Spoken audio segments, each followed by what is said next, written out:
for your dream festival. So we want a Friday, a Saturday, and a Sunday night headliner. Like it's about me becoming okay with who I am and how I look, because that's something that I struggled a lot when I was growing up. If you could try these British snacks and rank them from 1 to 10. Hello, welcome to the Man Overboard podcast. Today we're joined by Shoreline, all the way from Germany, on the first day of a tour around the UK supporting Knucklepuck. How's it going? Good. Thanks for having me. No worries. Yeah, I'm really excited to see you tonight.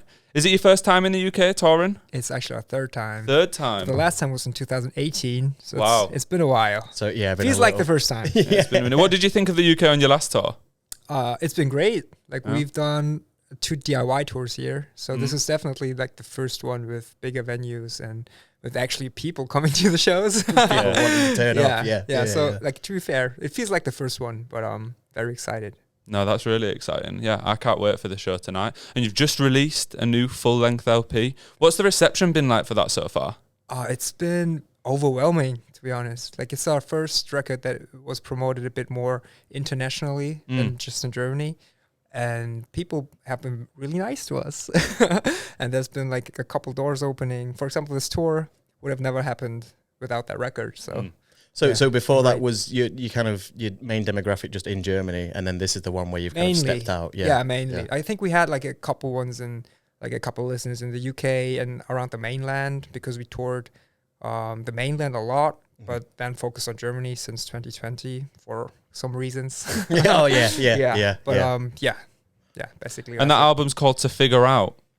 That's correct, sir. Is there a reason behind that? Were you trying to figure anything out going into the album, or were you trying to maybe find a new direction in many ways? Oh, that's what the whole record is about. Like when we were thinking about what album title could fit the record, we were going through the lyrics, and I figured out that there's this term in almost like every song. Probably like in reality, it's probably 5 songs, but there's a lot of different subjects on the record, and what they all have in common is that that everything is a process that you kind of try to learn and try to figure out what life is about. I think that's like the big umbrella that is holding the thing together. Yeah, it's a tough question, isn't it? What is life about? It is, yeah. There's a lot of answers to that. So have you tried your best to kind of put your answer to that question into this album? I don't even know if we got answers. Like, really trying to ask the right questions is maybe what we try to do on the record. Mm-hmm. Yeah. So it's kind of a piece to allow people to think and kind of take the message however they want to take it. And hopefully. Yeah. Like, we got some songs that are very straightforward, that don't allow a lot of interpretation around it, because we just say what it is. For example, we have a song called Green Paint, which is about greenwashing of big companies.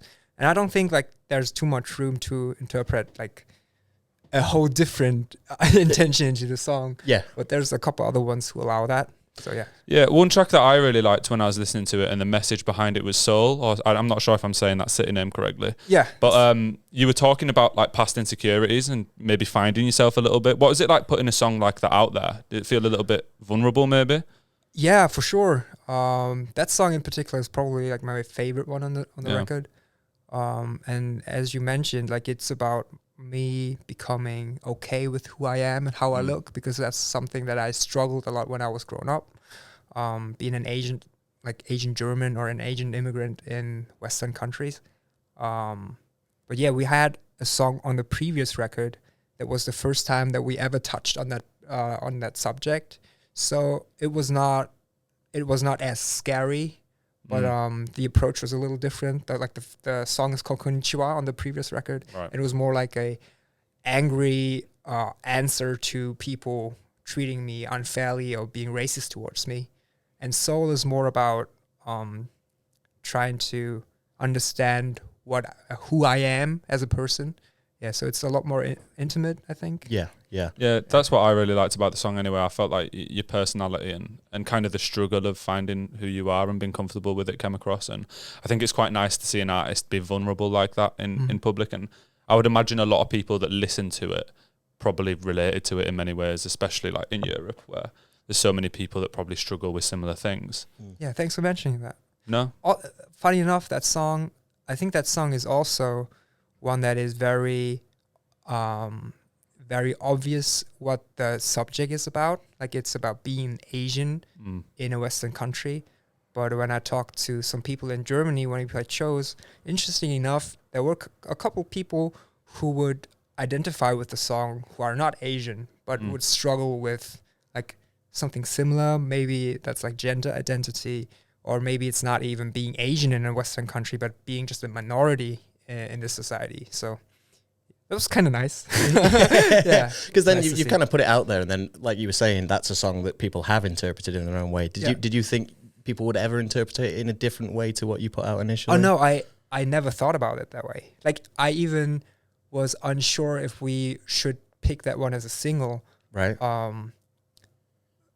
Like there's a million reasons why I would love to pick that song as a single, but then again I was like hesitant if because our audience is not mainly like Asian people, it's mainly white people, to be fair.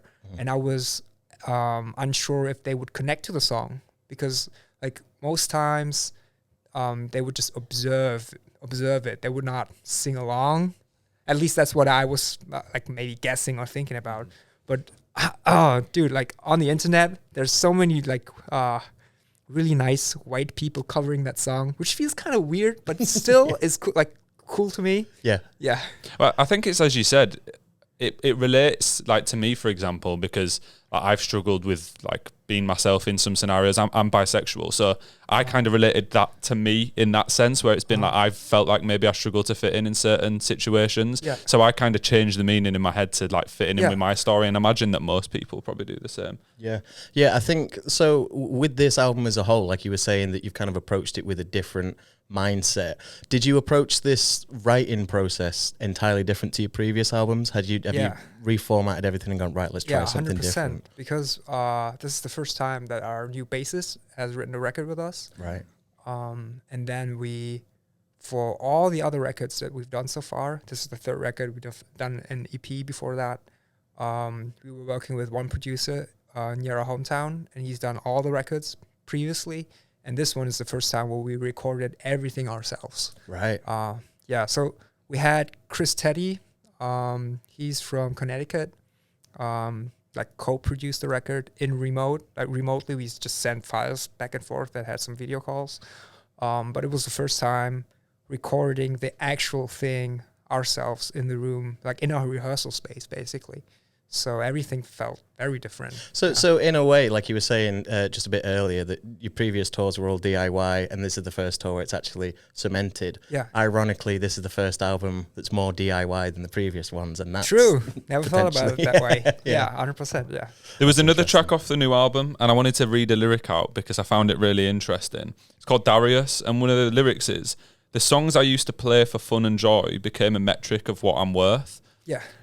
How have you found it when you're releasing music and kind of tracking those numbers, and maybe how other people track numbers? Because I imagine it's so difficult as an artist, or as a creator of any kind, to not get too caught up in it.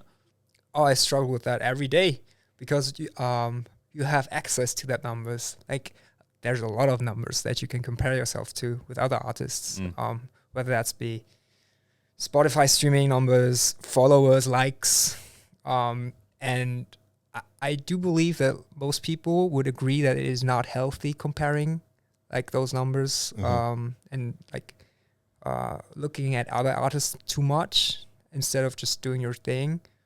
But that's what I do, man. That's what I do, honestly. And it made playing in a band a bit harder for me. But yeah, that's like that song is about trying to overcome that and trying to enjoy what we do, because we wanted to play as much as possible, and being out here with my friends, like playing these shows is amazing. So I try not to just, I don't know, compare myself too much. I think it's very easy to allow yourself to fall down that rabbit hole of comparing yourself to others, because it's all at it's at your fingertips. It's on your phone. You can just quickly have a look and go, oh no, I shouldn't be looking at that. And it's difficult to stop yourself from, accessing that information. Yeah. And I was curious if your songwriting process and how you've gone about creating the music in the first place, has the onset of TikTok and all these different mediums. Has that affected things at all for you? Has it changed the way that you do things? TikTok, not so much, but Spotify for sure.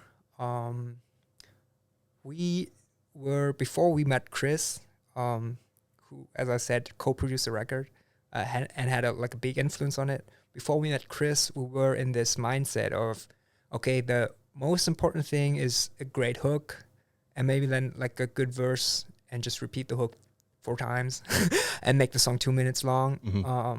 And try to deliver like a short potential hit. Like how can we make the song as hit, like the possibility of becoming a hit as likely as possible. Yeah, like trying to craft it together in that way. Yeah. And what Chris did, he very often reminded us to write proper songs and to write a real record. Like he was really detailed in his advice, like in meaning that he was pushing us to write a proper C part, not to just care only about the hook or only about the chorus. Like obviously that's important, but like trying to fit everything into like a whole bigger picture instead of just looking at like how can we make this a Spotify hit that gets featured in all these Spotify editorial lists. Yeah, so it was very important that he did that for us.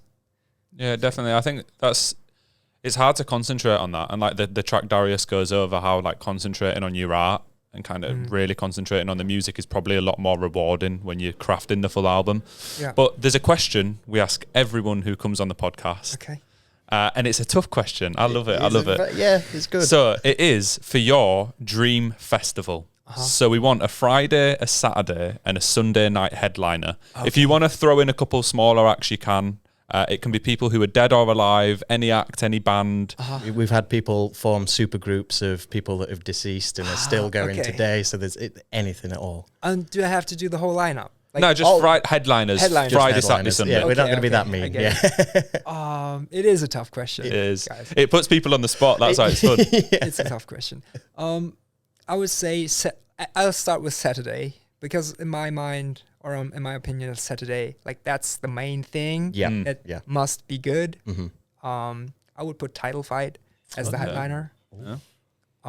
I used to be very sad that they are not active anymore, and I was constantly wishing they would do a reunion and play shows again.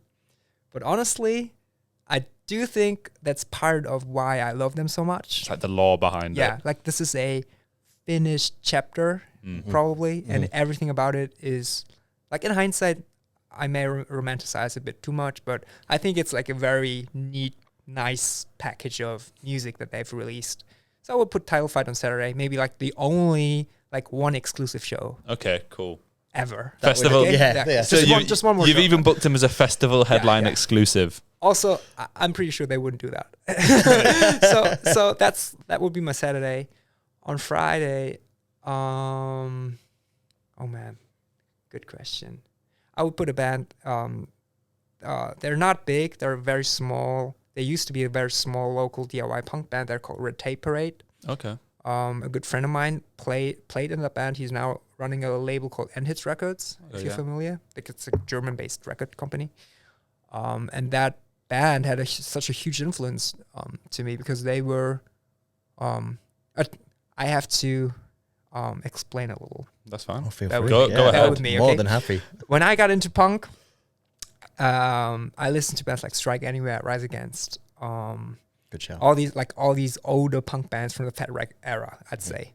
And when I read interviews from them, how they got into punk rock or hardcore, it was always the same story. Them telling, okay, all of my friends were into metal, and metal bands or rock bands were just these half, not even human-like gods on stage who would do like crazy solos and who would be untouchable. And a band like Minor Threat or just punk bands in general would feel a lot more relatable. So that's why they got into punk or hardcore.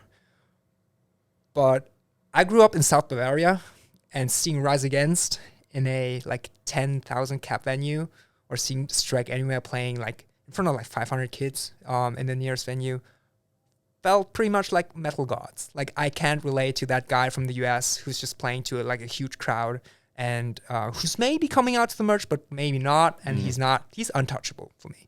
And Red Tape Parade was a German Bavarian punk band.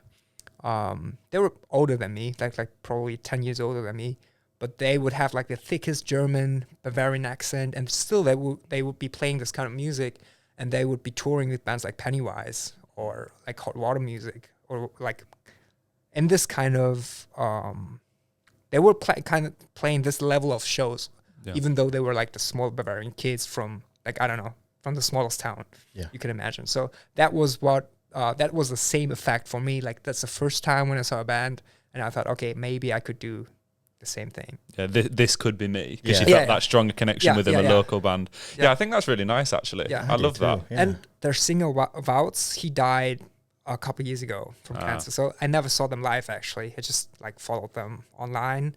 So yeah, I would put Red Tape Parade on Friday. Nice. And for Sunday... See, most people either want to go out with a big bang on Sunday, have a massive party, or they want it to be like a relaxed ending. So depends what way you want to go. There's an artist called Loyal Kana. Loyal Kana? Yeah. Loyal Kana. Yeah. That I really enjoy. I think he's from... He's from the UK. Yeah, he's really good. And he just... That would be a wide lineup. Red Tape Parade, Title Fight, and Loyal Kana. So out of that reason alone. And I really love that record. Like, his last record is called Hugo, I think. Yes, it was. Hugo? Yeah, I really enjoyed that. So Loyal Kana, that's a good shout, that is a very good shout. You know, I've seen him before at a festival, but I've never been to one of his individual gigs. But I think that would be a more calm way to end the festival and kind of finish it off. But that's amazing. Loyal Kana is proper good. Also, the crowd would be so weird. Just imagine Title Fight. I don't think like Title Fight fans have like a big overlap to Loyal Kana fans, but perhaps. You never know. It's festivals like that where you suddenly realise, oh no, I didn't realise this demographic of people would be watching this band. I mean, obviously we know both bands or both artists, so... Yeah, there you go. Yeah, there you go. I think music, we spoke to another German band called Blackout Problems a little bit ago when they released their new record. And we asked what it's like in Germany in comparison to the UK in terms of like different crowds merging together. And he said that Mario said that the crowds of different genres are really starting to just kind of like there's a mix now. There's not as much of a line between it, because I think in the UK at the minute there's still a bit more of a line. Definitely. Like it's like someone's like a rap fan, or they're a rock fan, or they're a punk fan. It's mixed a little bit, but then like the festivals in the UK, for example, like there's like Wireless, which is just rap, and then you've got like Creamfields, which is just electronic, and then like Reading and Leeds and Glastonbury and stuff are the big ones, so they have a mixture. But how do you see that in Germany at the minute? Do you think that people are getting a bit more open to different crowds and different types of music? European festival lineups are crazy, dude. Like you would have, I don't know, Snoop Dogg, and on the next day, like on the same stage, there would be Quicksand playing. Like that's pretty much how it is. And I do believe that that's the case for like the most of the bigger German festivals, like even rock festivals, like Rock am Ring or Rock im Park. They would have rappers, like older rappers, US rappers in the lineup, or German rap is also like a big thing there. So what was the question again? It's more just like how you feel about those crowds kind of congregating, because I went to Rock Werchter last year in Belgium, and it was the same thing. Like as a European festival, it was nice because one night I was seeing Stormzy, the next night I was seeing Queens of the Stone Age, and I don't like it when people online are like, oh well, you're meant to be like a punk rock fan, you're meant to be this, that, or whatever. I want to just be able to listen to. I mean, there was a festival announced, I can't remember where it was recently, but it was something like the Jonas Brothers back to back with like Five Finger Death Punch or something. And you just think it's the same band. It must be working. Like, exactly. What could go wrong there? But cool. I think it is cool to see people merging genres together. And I know that recently you created your own playlist, which in itself also had, I think it was Loyal Kana was in there, and then you had Basement in there and bands like that. And I wondered if, UK artists, if you are quite fond of them in general, because there was a fair few of them in that playlist that you'd done. Yeah. When we did those 2 DIY tours here, like we just got some friends, and we just got to know some friends who play in bands. There would be a band called Burn Tapes from London. We did their first, I think, Minster show back in 2017. So we kept in touch and got friends. There's a band called Nervous. We played with Boston Manor last year, a couple shows. Yeah, so it's all like from very small DIY bands up to like bands like Boston Manor who are pretty big. Like I wouldn't say that Boston Manor and we are friends because we just only played like a couple shows, but like we appreciate that band so much that they took us out. And UK bands just tend to be very nice to us.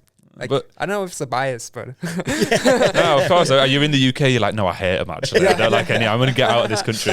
But speaking of other bands, you're wearing a Spanish Love Songs hat right now. Yes, I am. Yeah, they are amazing. We absolutely love them, and we caught up with them on the podcast on the No Joy tour when they were in the UK, when they were in Leeds, and we asked them if they would try some British snacks when they were with us. Okay. So we got them to try some snacks that we didn't think they'd have tried, and we're going to ask you if you can do the same thing. So we've got some snacks. Yeah, okay. It was actually Tim who noticed that you're in fact vegan or vegetarian. Yeah, so we tried to make sure that they are. One says it may contain milk. That's cool though. But these ones definitely don't. So we wondered if you could try these British snacks and rank them from 1 to 10. All right. I'll open them over here. Cool. So that it doesn't deafen everyone. Yeah. This is always a little bit of fun, this. These are perhaps the weirdest, the ones that we've thought probably weren't matching things anywhere else. Yeah, we tried to pick ones that we think are nice, but are definitely only in England. Yeah. So, this says prawn cocktail, dude. And you're sure that these are vegan? Yeah. Well, have a quick look on the back and make sure before you. It's already in, man. I hope they are now. They actually taste quite familiar. Oh. Yeah, because we have my parents are from Korea, and we have a snack called seogaru, which is a shrimp flavored crisp. And it kind of tastes similar to that, but just the form, the shape of it is a bit different. But and also it has like a slight vinegary taste to it. Yeah. Maybe that's is that a UK thing? Vinegar? Yeah, it is. Well, you'll try these ones next, and they have a super vinegary taste. But I like those ones. What would you rank them? From 1 to 10, what score would you give the skips? I'd give them a 10. Come on. A 10? Yeah, a 10. Because like every time when I do rankings from 0 to 10, or if I watch YouTube videos from people rating from 0 to 10, they always give like an 8.5. Yeah. And then you ask yourself, like, would you ever give a 10? And it may be, but there's like always room to improve. I'm pretty sure there's room to improve, but I like those a lot. So you would buy them? Yeah, why not? Nice. I would just give them a 10 just because. I respect that. I respect that. Okay. I think it would be good to see the comparison between that and this to see which one's your favourite. Very different textures. Very different. Yeah. So this one for any listeners is the salt and vinegar squares. I like the texture more on this one than on the other one. The taste is also very familiar. Like I know salt and vinegar crisps or chips, or however you want to call them. I like these ones as well. Sorry. Don't worry It's okay. It's okay. ASMR. Okay, I have to redo my ratings because honestly, to reel it back a bit. I can't give both a 10. That would be ridiculous. Would make no sense. I would say if those had the texture of the squares, but with the flavor of this skips, is that what it is? That would be a 10. I think you've just come up with a great product. Okay. Prawn and cocktail squares. I think it would be easier for squares to do the prawn flavor than the other way around. Yeah. Okay, I would give both a 9. Is that okay? Yeah, that's fine. Yeah, That's fine. yeah. Go Okay. in the middle. Nice happy medium. I'm really happy with that. Yeah, At least too, it was 2 yeah. you liked instead of 1 you hated. Yeah. I mean, come on, it's crisps. Yeah. Well, when we had Spanish Love Songs on, I think it was the Monster Munch that we had them try, and that just wasn't a fan really. They didn't like it? Not really. No. It was pickled onion ones, Yes, though, it was, which are a very particular flavour. We were very going to get them for strong you, flavour. but I think that they had some kind of like milk or something in, so it was like, nah, we'll miss that. Okay. Nice. Thank you for bringing those. No, I never had those. We're glad you liked them. Cool. But speaking of Spanish Love Songs and other bands in general, I wondered if when going into writing this new record, was there anyone you were bumping on a regular basis and kind of inspired you a little bit on the way into that? Yeah, there would be a band called Citizen that you're pretty sure aware of. Yeah. We just all love that band. And also what I think is very amazing or very extraordinary about that band is that they change their sound with every record. And every time, at least for me, it works fine. It works great, actually. And it's more like, it's less trying to emulate everything they do. It's more that it's inspiring to see that they come up with something new with a new record and make it work. Because honestly, we are not that old. We're still, like, I am still in my 20s, but this is the third record we've written, like the fourth one if we count the EP. And if I pick up a good guitar and write a song, I tend to do the same similar stuff that I've done before.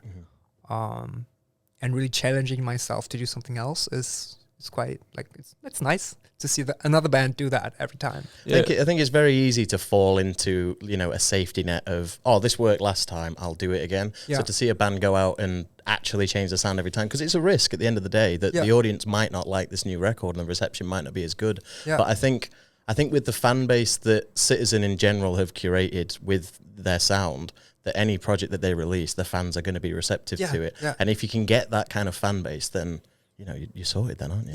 Yeah. We actually seen them at this venue a couple of weeks ago. Yes, we did. They've been on tour with Drug Church, right? Yeah, they were really good. And I agree. The earlier albums are much like punkier and heavier, whereas the new record is a bit more like indie rock to me. It sounds a bit like there's a lot more like little riffs and stuff in there, and I really like both sounds. And it is rare that a band transitions well. Like in the UK, I'm sure you've heard of Arctic Monkeys. Yeah. And their records have transitioned to a weird place where it doesn't sound like them anymore and have had a pretty negative reception, really. But like Citizen, as you said, have managed to just keep it like bang, bang, bang. Everyone's still loving it, which is very rare. I wanted to ask as well, I'm going to get the notes up because I want to get the colours right.